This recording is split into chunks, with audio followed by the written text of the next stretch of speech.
¿Alguna vez escuchaste hablar del médico que prometía curar la locura, pero en realidad estaba creando monstruos? Antes de seguir, dime en los comentarios desde dónde estás viendo este video ahora mismo.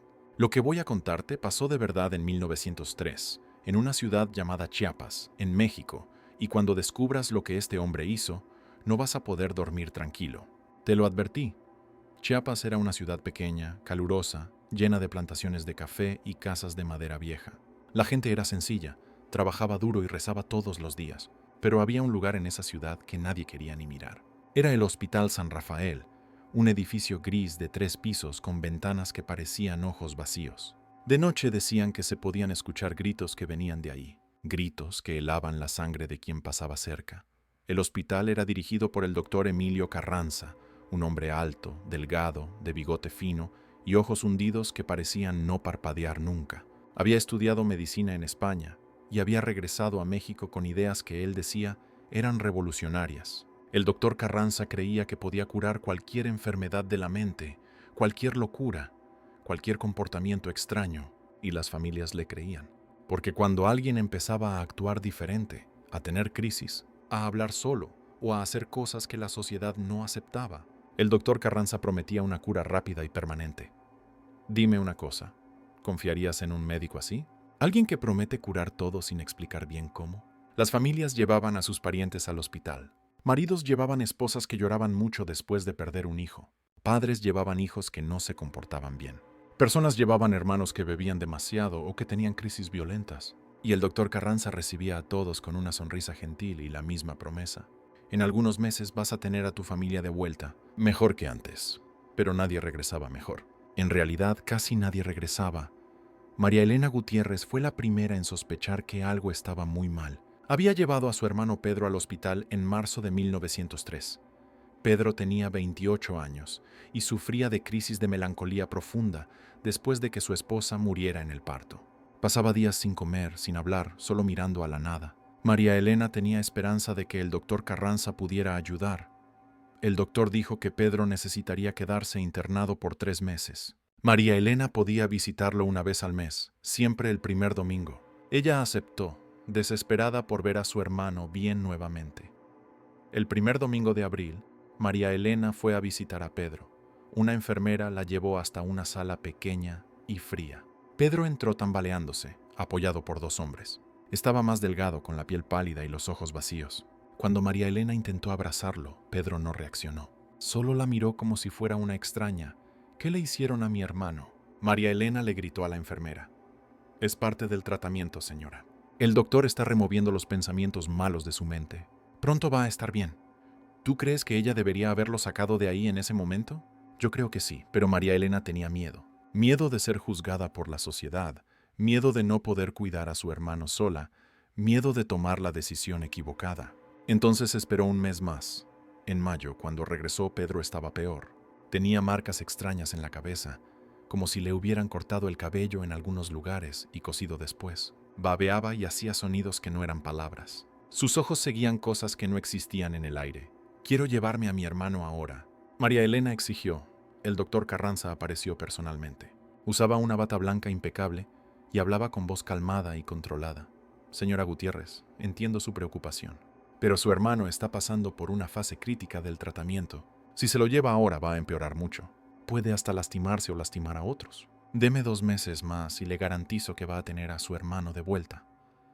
María Elena lloró, pero aceptó. No sabía que nunca volvería a ver a Pedro vivo. Mientras tanto, otras familias empezaron a notar cosas extrañas. Un joven llamado Ricardo Santos había sido internado porque bebía demasiado y peleaba en las calles. Después de 2 meses en el hospital, su madre fue a visitarlo y él no la reconoció. Solo se quedaba sentado en una silla mirando la pared, abriendo y cerrando la boca como un pez fuera del agua. Una mujer llamada Dolores Ramírez había sido internada porque tenía crisis de histeria después de que su marido la traicionara. Cuando su hermana fue a visitarla, Dolores tenía cicatrices enormes en la cabeza y en las manos. Gritaba cosas sin sentido y se golpeaba contra paredes invisibles. Dime una cosa, ¿alguna vez desconfiaste de algún médico en tu vida? ¿Ya sentiste que algo no estaba bien? Pero había más casos, muchos más. Un anciano llamado Alfonso Méndez había sido llevado al hospital porque después de la muerte de su esposa se había vuelto violento y confuso. Su hijo lo visitó después de 6 semanas y encontró a un hombre que ya no era su padre. Alfonso tenía la cabeza rapada y mostraba cicatrices frescas que corrían desde la frente hasta la nuca. No podía caminar sin ayuda y no reconocía a nadie. Una joven llamada Carmen Torres, de solo 17 años, había sido internada por sus padres porque se negaba a casarse con el hombre que ellos habían elegido para ella. Ellos pensaban que estaba loca por rechazar un buen partido. Cuando fueron a visitarla después de un mes, Carmen estaba atada a una cama, convulsionando, con espuma saliendo de su boca. Sus ojos estaban vidriosos y ya no enfocaban nada. Las familias empezaron a reunirse en la iglesia local, compartiendo sus historias de horror. Fue cuando decidieron que necesitaban hacer algo, pero el doctor Carranza era respetado por las autoridades locales. Hacía donaciones a la iglesia, cenaba con el alcalde, conocía a todos los hombres importantes de la región. ¿Quién iba a creer en familias desesperadas contra un médico tan ilustre? El padre Sebastián Molina, el sacerdote de la parroquia principal, empezó a escuchar confesiones perturbadoras. Enfermeras del hospital venían en la noche, llorando, contando cosas que habían visto pero que tenían miedo de reportar. Hablaban de cirugías que duraban toda la noche, de gritos que venían del sótano, de pacientes que desaparecían sin explicación. Una enfermera llamada Rosa García le contó al padre Sebastián que había visto al doctor Carranza llevar a 3 pacientes al sótano en una sola noche y solo 2 regresaron. Cuando preguntó por el tercero, el doctor le dijo que había muerto de complicaciones y que ya había sido cremado. Pero Rosa no vio ningún cuerpo, ningún registro, nada. Era como si ese paciente nunca hubiera existido. ¿Tú te quedarías callado si vieras algo así en tu trabajo? ¿O denunciarías aunque tuvieras miedo? El padre Sebastián sabía que necesitaba ayuda. No podía enfrentar al doctor Carranza solo. Escribió cartas a las autoridades eclesiásticas en la Ciudad de México, describiendo las acusaciones. Pero pasaron semanas sin respuesta. El doctor Carranza tenía amigos poderosos en todas partes. Fue María Elena quien no se rindió. Ella contrató a un abogado de otra ciudad, un hombre llamado Jorge Mendoza, que tenía fama de no tener miedo de nadie. Jorge era conocido en toda la región por haber ganado casos imposibles contra hacendados ricos y funcionarios corruptos. Si alguien podía enfrentar al doctor Carranza, era él. Jorge llegó a Chiapas en junio de 1903. Era un hombre de mediana edad, con barba gris y ojos penetrantes que parecían ver a través de las mentiras. Empezó a investigar el Hospital San Rafael. Conversó con ex empleados, buscó registros, intentó obtener documentos oficiales. Pero el doctor Carranza había sido cuidadoso. Los registros oficiales mostraban que algunos pacientes habían muerto por causas naturales, otros habían sido dados de alta curados y otros habían sido transferidos a otras instituciones. Todo parecía legal y en orden. Fue cuando Jorge encontró a Lucía Fernández. Lucía había trabajado como enfermera en el hospital por 6 meses, hasta que no aguantó más y huyó en medio de la noche. Estaba escondida en la casa de una prima en un pueblo vecino, con miedo de que el doctor Carranza la encontrara. Jorge fue a verla en secreto. Se encontraron en una pequeña cantina en las afueras del pueblo, donde nadie los conocía. Lucía estaba pálida, con ojeras profundas, y sus manos temblaban constantemente. «Él no está curando a nadie», Lucía dijo, con voz quebrada. «Está haciendo experimentos, cosas horribles». «Yo vi todo». Jorge Mendoza grabó el testimonio de ella en su libreta durante más de 3 horas. Lo que Lucía contó haría que cualquier persona sintiera náusea. El doctor Carranza creía que podía crear un ser humano perfecto.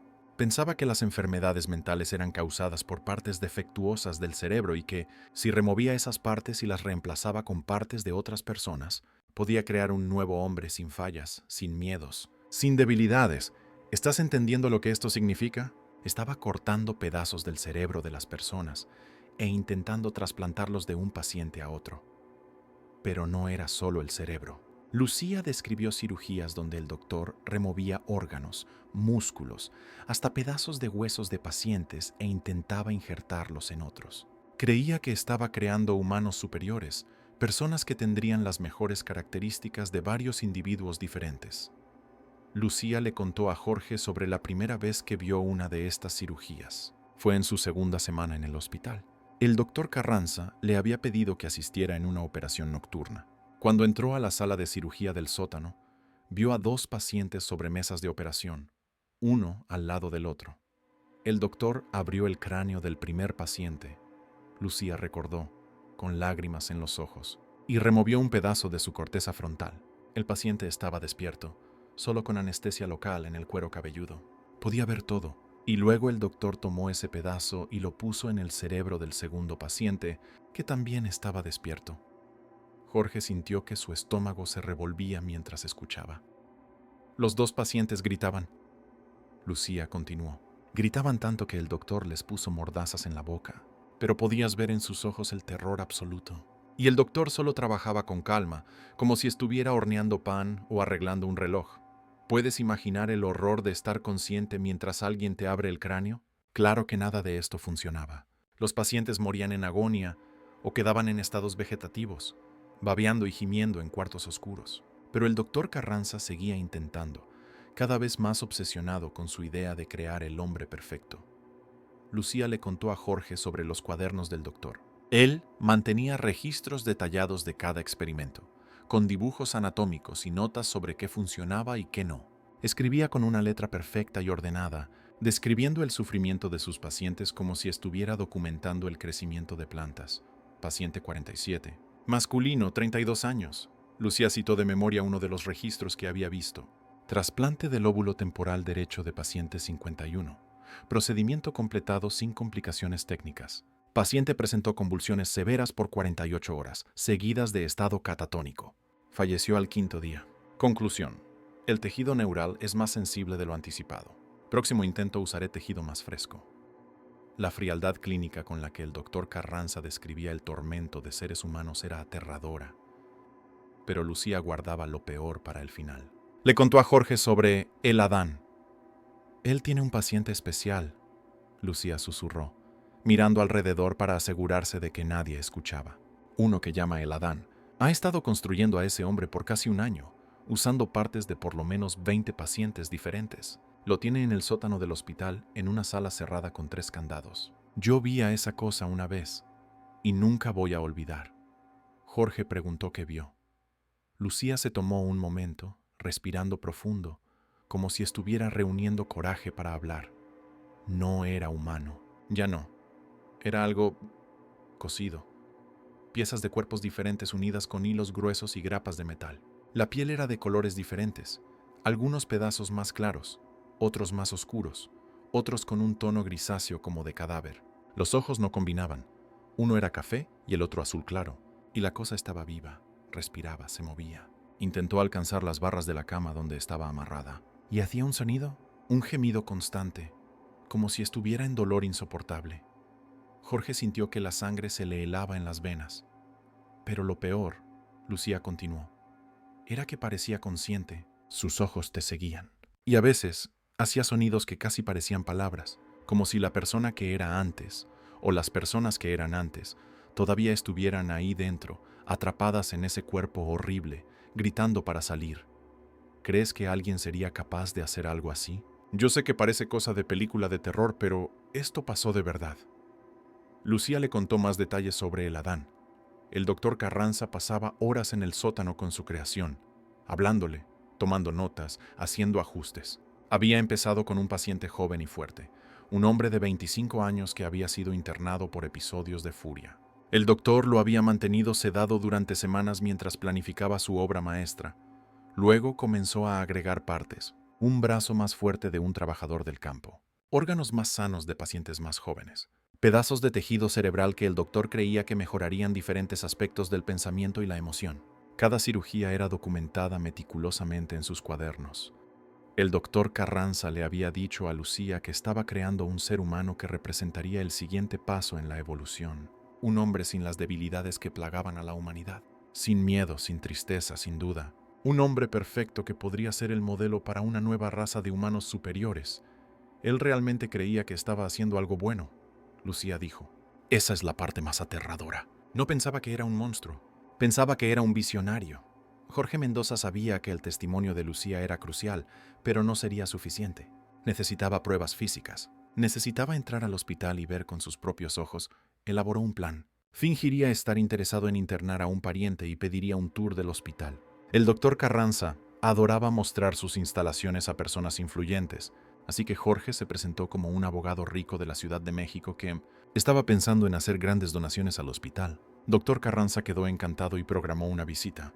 Para un martes por la tarde, Jorge entró al Hospital San Rafael, con una pequeña libreta escondida en el bolsillo del saco. El doctor Carranza lo recibió personalmente, estrechando su mano con fuerza mientras sonreía. Señor Mendoza, es un honor recibirlo. Déjeme mostrarle el trabajo revolucionario que estamos haciendo aquí. Visitaron los pisos superiores primero.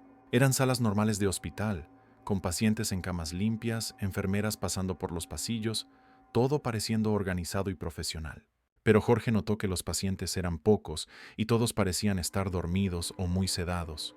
Usamos las técnicas más modernas de sedación, el doctor Carranza explicó.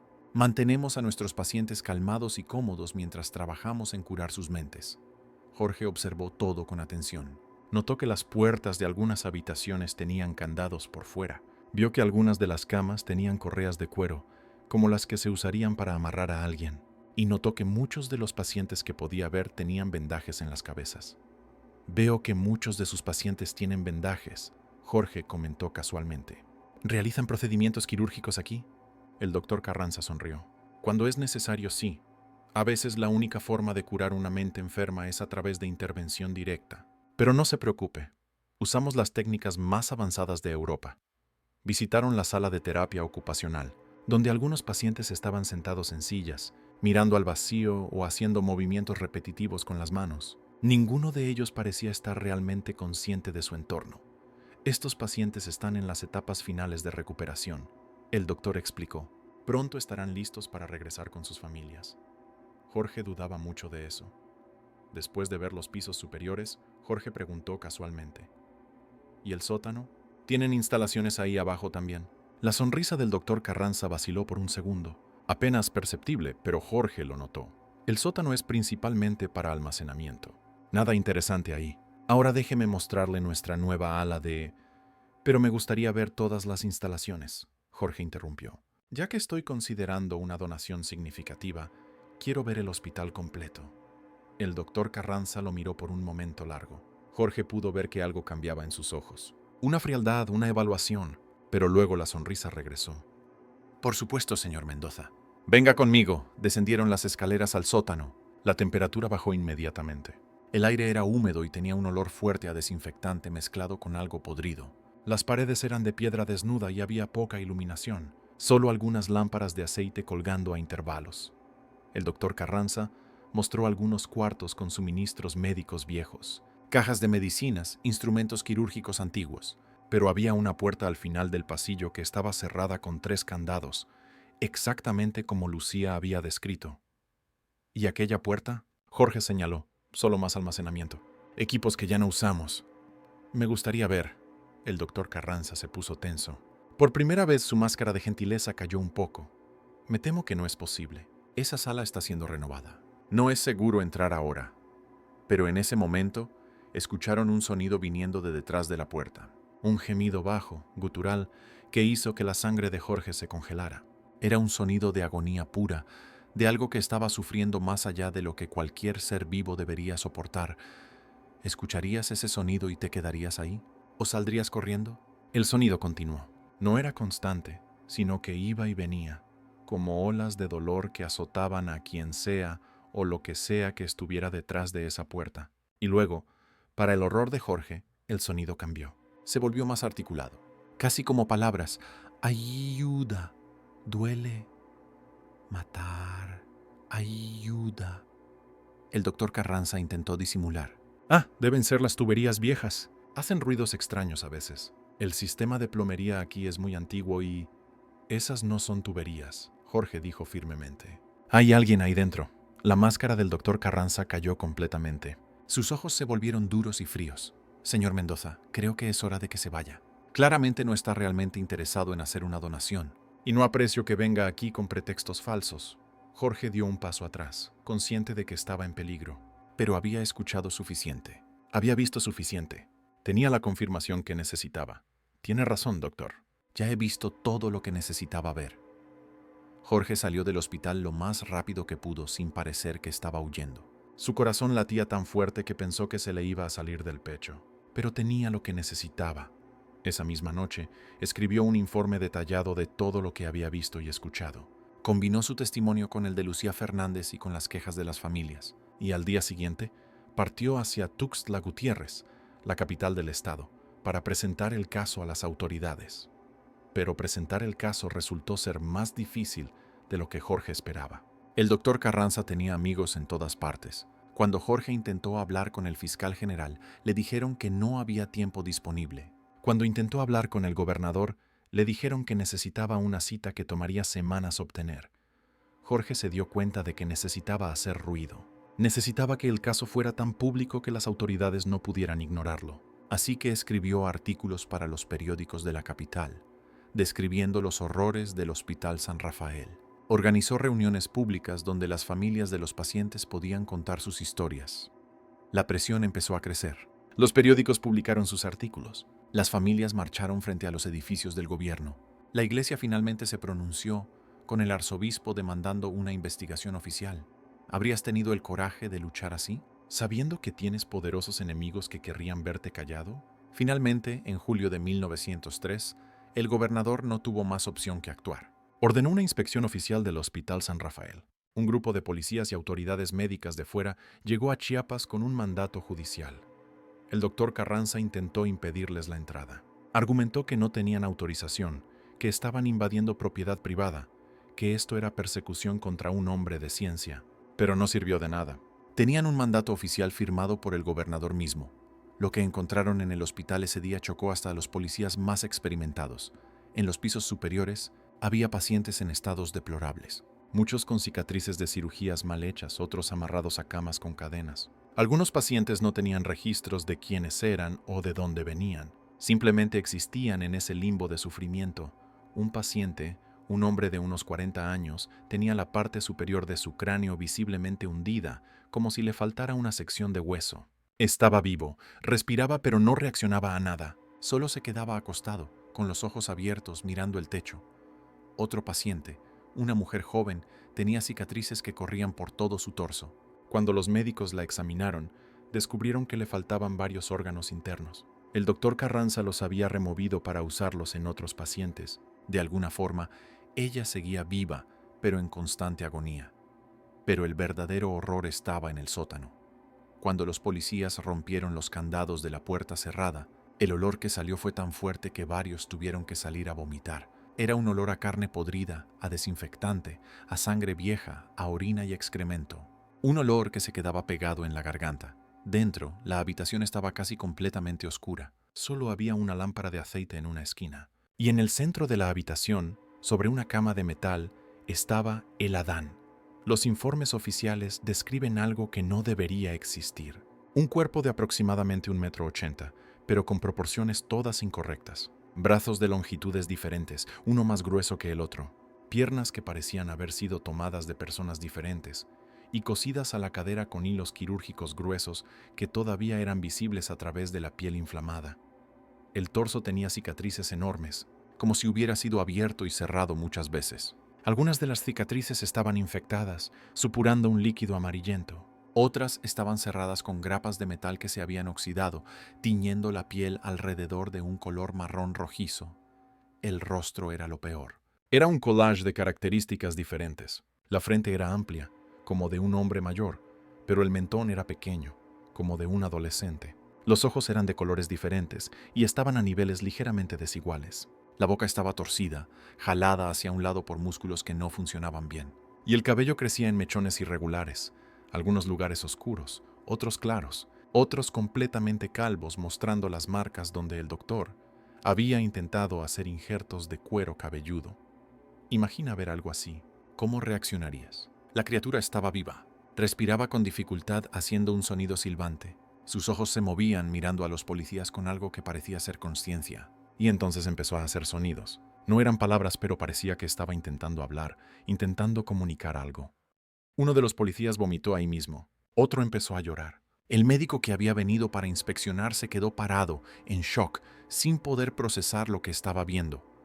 Pero no era solo el Adán. En la misma habitación, en camas más pequeñas contra las paredes, había otros 3 pacientes, todos en diferentes etapas de los experimentos del doctor Carranza. Un hombre que había perdido tanto tejido cerebral que ya no podía tragar y estaba siendo alimentado por un tubo que iba directo a su estómago. Su cabeza era una masa de cicatrices y su cráneo tenía secciones que eran visiblemente más delgadas, como si el hueso se hubiera removido y reemplazado con algo más delgado. Una mujer a quien el doctor había intentado trasplantar órganos y que estaba muriendo lentamente de infección. Su abdomen estaba hinchado y duro, y cuando los médicos la tocaron, ella gritó de dolor. Abrieron su vendaje y el olor que salió era de muerte pura. Su cuerpo se estaba pudriendo de adentro hacia afuera, y un joven que había sido sometido a tantas cirugías que parecía más un muñeco de retazos que una persona. Tenía injertos de piel de diferentes colores por todo el cuerpo. El doctor había intentado remover parte de su columna vertebral y reemplazarla con hueso de otra persona. El procedimiento había dejado al joven paralizado de la cintura para abajo, pero consciente y en agonía constante. Todos estaban conscientes de su sufrimiento. Todos estaban amarrados a camas, incapaces de moverse, gimiendo constantemente. Y en sus ojos podías ver la súplica. Querían morir. Rogaban por la muerte con cada respiración laboriosa. ¿Puedes imaginar el infierno de estar atrapado en un cuerpo así? Consciente pero incapaz de hablar, de moverte solo sintiendo dolor constante. El doctor Carranza fue arrestado inmediatamente. Cuando los policías lo esposaron, él no parecía entender por qué. Estaba genuinamente confundido de por qué lo estaban tratando como un criminal. No entienden, él dijo mientras lo llevaban. Estoy en el umbral de un descubrimiento que va a cambiar la humanidad para siempre. El Adán casi está completo. Solo necesito unas semanas más, ¿no ven? Estoy creando la siguiente fase de la evolución humana. Un hombre sin miedo, sin debilidad, sin dolor. Van a agradecerme en 100 años cuando se den cuenta de que tenía razón. Estaba completamente loco. Sus experimentos habían destruido su propia cordura también. Pero la historia no termina con el arresto del doctor. De hecho, lo que pasó después fue casi tan horrible como lo que había hecho. El Hospital San Rafael fue cerrado inmediatamente. Los pacientes que todavía podían ser salvados fueron transferidos a otras instituciones. María Elena finalmente descubrió qué le había pasado a su hermano Pedro. Ella pidió ver los registros del doctor, y lo que leyó la destrozó. Pedro había sido uno de los primeros pacientes que el doctor Carranza usó para crear el Adán. El doctor había removido partes de su cerebro, músculos de sus piernas y tejido de su corazón. Pedro había muerto en la mesa de operación, consciente pero paralizado, mientras el doctor le extraía pedazos. El registro describía cómo Pedro había intentado gritar pero no podía porque el doctor le había cortado las cuerdas vocales primero. Describía cómo sus ojos seguían al doctor mientras trabajaba. Y describía sus últimos momentos, cuando finalmente la pérdida de sangre era demasiada. Paciente 12 expiró a las 3:47 am, el registro decía con frialdad clínica. Tejido cosechado exitosamente. Muestras preservadas para uso futuro. María Elena nunca se recuperó de leer eso. El saber que su hermano había sufrido tanto, que había muerto consciente y aterrorizado, la persiguió por el resto de su vida. Pero los 4 pacientes en el sótano presentaban un dilema moral imposible para las autoridades. Estos pacientes estaban en agonía constante. No había posibilidad de recuperación. La medicina de 1903 no tenía recursos para revertir lo que se había hecho. Mantenerlos vivos sería solo crueldad, pero dejarlos morir sería eutanasia, algo que era ilegal e inmoral para la sociedad de la época. Aquí viene la parte más difícil de esta historia. Y te pregunto, ¿qué harías en esta situación? Las autoridades llamaron a médicos de toda la región para examinar a los 4 pacientes del sótano. Todos llegaron a la misma conclusión. No había nada que pudiera hacerse. El daño era irreversible. Los pacientes vivirían, quizás por semanas o incluso meses, pero cada momento sería de sufrimiento insoportable. Hubo debates acalorados sobre qué hacer. Algunos decían que debían mantenerlos vivos a toda costa, porque toda vida es sagrada. Otros argumentaban que mantenerlos vivos en ese estado era más cruel que la muerte. La iglesia estaba dividida. Las familias estaban destrozadas. Oficialmente, los registros dicen que los 4 pacientes del sótano murieron de infecciones y complicaciones en las semanas siguientes al cierre del hospital. Pero hay rumores, historias susurradas de generación en generación, de que un médico compasivo les dio dosis letales de morfina para terminar con su sufrimiento. Nunca sabremos la verdad. Los registros de esos días finales fueron sellados y luego perdidos, o quizás destruidos a propósito. Algunas verdades son demasiado dolorosas para preservar. El doctor Emilio Carranza fue juzgado por 23 asesinatos, aunque sospechaban que el número real era mucho mayor. Durante el juicio, que duró 6 semanas, no mostró remordimiento alguno. Defendió cada uno de sus actos. ¿Asesinatos?, gritó durante su declaración final. ¿Me acusan de asesinato cuando estaba tratando de salvar a la humanidad? Cada uno de esos pacientes era una pieza en el rompecabezas más grande. Estaba construyendo el futuro. Estaba creando un ser humano que no conocería el sufrimiento, que no conocería la debilidad. ¿Y me llaman monstruo? Los monstruos son ustedes, que se niegan a ver más allá de su moralidad pequeña y limitada. El jurado lo declaró culpable en todos los cargos. Fue condenado a muerte por fusilamiento. En noviembre de 1903, el doctor Carranza fue ejecutado en un patio de prisión en Tuxtla Gutiérrez. Decenas de familias de sus víctimas fueron a presenciar la ejecución. María Elena estaba ahí, de pie en primera fila, con lágrimas corriendo por su rostro. Cuando le preguntaron si tenía últimas palabras, el doctor Carranza miró a la multitud y sonrió. «El Adán va a resucitar», dijo con voz clara y fuerte. «Mis ideas van a vivir más allá de mí. En 100 años, en 200 años, alguien va a terminar mi trabajo. Y entonces entenderán que no era un monstruo, era un profeta». Las balas silenciaron su voz para siempre. El Hospital San Rafael fue demolido en 1904. Las personas de Chiapas querían borrar cualquier recuerdo de ese lugar. Rompieron cada piedra, quemaron cada tabla de madera, trataron de purificar el terreno con agua bendita. Pero algunos dicen que todavía hoy, si pasas por el terreno donde el hospital estaba, especialmente de noche, puedes escuchar gemidos y gritos viniendo de debajo de la tierra, como si el sufrimiento de aquellos pacientes hubiera quedado impregnado en el lugar para siempre. Hay una mujer que vive cerca del terreno, una anciana llamada Guadalupe Morales. Ella jura que algunas noches, cuando no puede dormir, escucha pasos en el terreno vacío, pasos pesados e irregulares, como de alguien que camina con piernas que no son suyas. Y a veces dice, puede ver una sombra moviéndose en la oscuridad, una sombra con proporciones extrañas, que parece estar hecha de pedazos que no encajan. ¿Será solo su imaginación? ¿O será que algo del horror que pasó ahí todavía permanece? La historia de El Adán no termina con su muerte oficial. Hay registros confusos de lo que pasó con el cuerpo. Algunos documentos dicen que fue cremado junto con los otros pacientes del sótano, pero otros documentos sugieren algo diferente.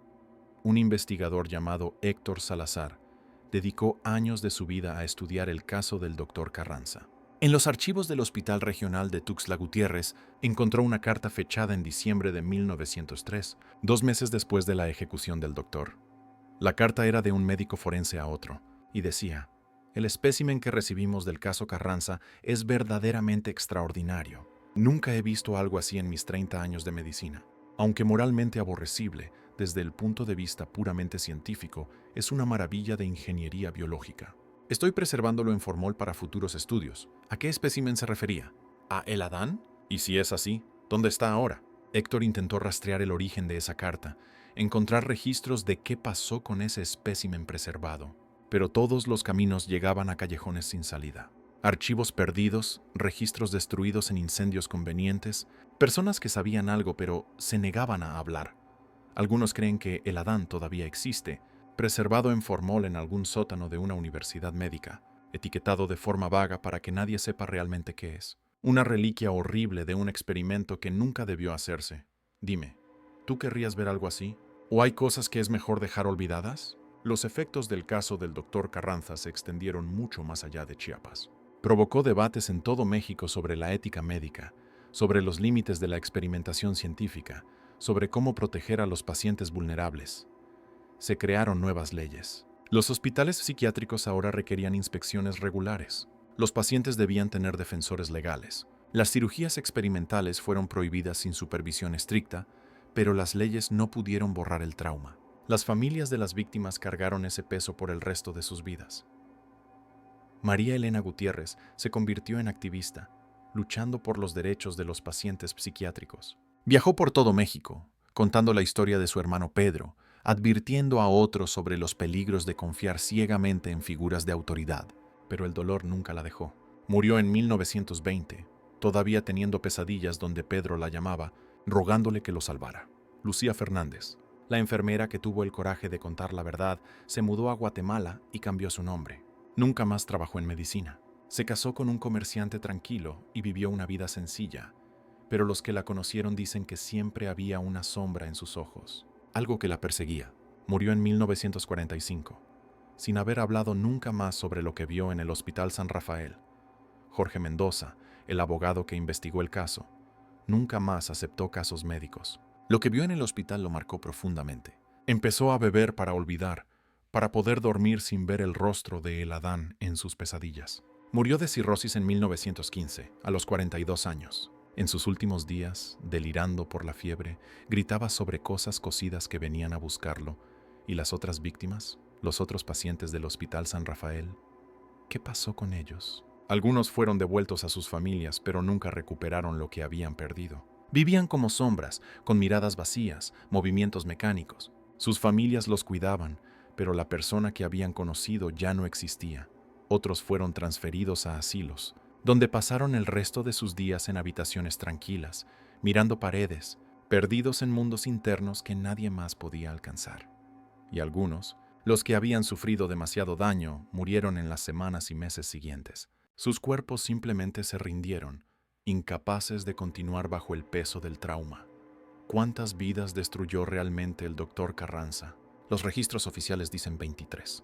Pero si cuentas a las familias destrozadas, a los testigos traumatizados, a todos los que fueron tocados por su horror, el número es mucho, mucho mayor. La iglesia local en Chiapas, la iglesia de San Miguel, tiene una placa conmemorativa instalada en 1905. Lista los nombres de las víctimas conocidas del doctor Carranza. 23 nombres grabados en bronce. Pero al final de la lista hay una línea que dice: y los muchos otros cuyas identidades se perdieron pero cuyo sufrimiento no será olvidado. Cada año, el aniversario del cierre del Hospital San Rafael, las familias descendientes de las víctimas se reúnen en esa iglesia, encienden velas, rezan, cuentan las historias otra vez para que no se olviden, porque eso es lo que hacemos con el horror. No lo escondemos, no lo negamos, lo recordamos, lo contamos, lo usamos como advertencia. ¿Has aprendido algo de esta historia? ¿Entiendes ahora por qué es importante cuestionar, investigar, no confiar ciegamente? El caso del doctor Carranza nos enseña varias lecciones importantes. Primera, que la autoridad no es lo mismo que la bondad. Alguien puede tener títulos, educación, respeto social y aún así ser un monstruo. Segunda, que el silencio protege a los abusadores. Si Lucía Fernández no hubiera hablado, si Jorge Mendoza no hubiera investigado, si las familias no hubieran exigido respuestas, el doctor Carranza habría continuado. ¿Cuántas más víctimas habría habido? Tercera, que en nombre de la ciencia, del progreso, de ideales elevados, se pueden cometer las peores atrocidades. El doctor Carranza genuinamente creía que estaba haciendo algo bueno. Esa es quizás la parte más aterradora. Y cuarta, que recuperarse del trauma toma generaciones. El horror que el doctor Carranza infligió no terminó con su muerte. Continuó en las pesadillas de María Elena, en el alcoholismo de Jorge, en las vidas destrozadas de los sobrevivientes y sus familias. Hay un dicho en Chiapas que surgió después de este caso: no todos los que curan tienen buenas intenciones. Es un recordatorio de que debemos ser vigilantes, que debemos cuestionar, que debemos proteger a los vulnerables. Entonces me dices, ¿qué opinas de esta historia? ¿Podrías trabajar como enfermera o médico sabiendo que cosas así ya pasaron? Déjalo en los comentarios y no olvides suscribirte al canal para más historias reales de terror que van a hacerte cuestionar de lo que la humanidad es capaz. Y la próxima vez que vayas al médico, espero que recuerdes que no todos los que tienen diploma en la pared tienen buenas intenciones. La historia del doctor Carranza nos enseña que a veces los verdaderos monstruos no están en películas de terror o libros de ficción. A veces usan batas blancas y hablan con voz calmada mientras hacen cosas que ni nuestras peores pesadillas podrían imaginar. Antes de terminar, déjame contarte un último detalle que me encontré mientras investigaba esta historia. En 2018, más de 100 años después de los hechos, un equipo de arqueólogos estaba haciendo excavaciones en Chiapas para construir un nuevo edificio. Estaban trabajando en el terreno donde alguna vez estuvo el Hospital San Rafael. A 3 metros de profundidad, encontraron algo. Una cámara subterránea que no aparecía en ningún plano del hospital original. Una habitación secreta que el doctor Carranza había construido, pero que nunca fue encontrada en las inspecciones de 1903. Dentro de esa cámara, encontraron frascos, docenas de frascos de vidrio grueso, sellados, llenos de formol amarillento. Y dentro de esos frascos, partes, cerebros, corazones, ojos, manos, todas preservadas, todas etiquetadas con números de pacientes. El doctor Carranza había estado guardando trofeos. Los arqueólogos inmediatamente contactaron a las autoridades. Los frascos fueron removidos y enterrados en un cementerio local, con una ceremonia religiosa para finalmente dar paz a esas partes de personas que habían sufrido tanto. Pero uno de los frascos estaba vacío. Según la etiqueta, debería haber contenido muestra cerebral completa, paciente 1, el Adán, pero el frasco estaba vacío. Solo quedaba un residuo en el fondo, como si alguien hubiera removido el contenido hace mucho tiempo. ¿Dónde está ese cerebro ahora? ¿Quién lo tomó? ¿Y por qué? Nadie sabe, y quizás es mejor así. Gracias por ver hasta el final. Si conoces a alguien que le gusten las historias de terror reales, comparte este video. Y quédate atento porque la próxima semana voy a contar otra historia que pasó de verdad y que es tan perturbadora como esta. Hasta entonces duerme bien, si puedes.